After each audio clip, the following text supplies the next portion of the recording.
बघा, ह्यासाठी खरं म्हटलं तर आमच्या नरेंद्र मोदी साहेबांनी पहिल्या दिवसापासून शब्द दिला आहे आणि विश्वास दिला आहे की ते देशाच्या तरुणाईबरोबर ते भक्कम पद्धतीने उभे आहे.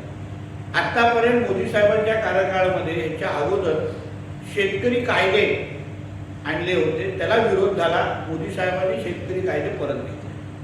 आता तरुणांचा नीट संदर्भात आक्षेप होते, त्या संदर्भात त्यांची अडचणी होत्या.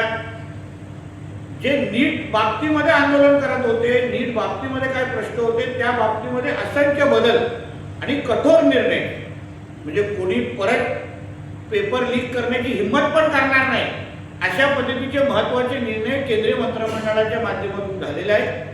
पण शेवटी देशाच्या तरुणांना खरा आवाज ऐकण्याचं काम हे आदरणीय मोदी साहेबांनी परत एकदा केलेलं आहे, वारंवार केलेलं आहे आणि परत एकदा केलेलं आहे. आणि म्हणून त्यांच्या भावनेचा आदर ठेवून आमचे संबंधित जे मंत्री होते त्यांचा राजीनामा, प्रधानजींचा राजीनामा दिलेला आहे. मला वाटतं ह्या बाबतीमध्ये आदरणीय मोदी साहेबांचा आणि केंद्र सरकारचा आपण आभार मानायला हवं.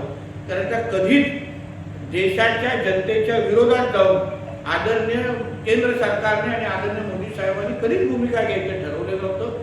आज जे जे त्यांच्यावर टीका करतायत, जे जल्लोष करतायत, काँग्रेसने त्यांच्या कालावधीमध्ये पेपर लीकच्या बाबतीमध्ये कितीचा राजीनामा घेतला, किती त्यांच्या मंत्र्यांनी, कधीतरी राहुल गांधींनी, कधी कधी त्यांच्या आजूबाजूला मांडी लावणारे जे मोदी साहेबांवर आज टीका करतायत ना, त्याने एक प्रश्नाचं उत्तर द्यावं की काँग्रेसच्या काळात जेवढे पेपर लीक झाले त्या बाबतीमध्ये एक तरी कधीतरी मंत्र्याचा राजीनामा घेतला होता का? कधी पंतप्रधान मनमोहन सिंगना स्पष्टीकरण द्यायला दिलं होतं का?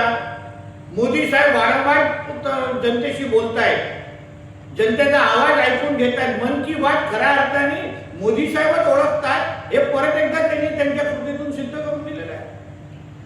ताज्या अपडेट्स आणि ताज्या बातम्यांसाठी आजच सबस्क्राईब करा आपला Sindhudurg digital news channel. Like करा, शेअर करा, कमेंट करा आणि महत्त्वाचं म्हणजे बेल आयकॉनला क्लिक करायला विसरू नका.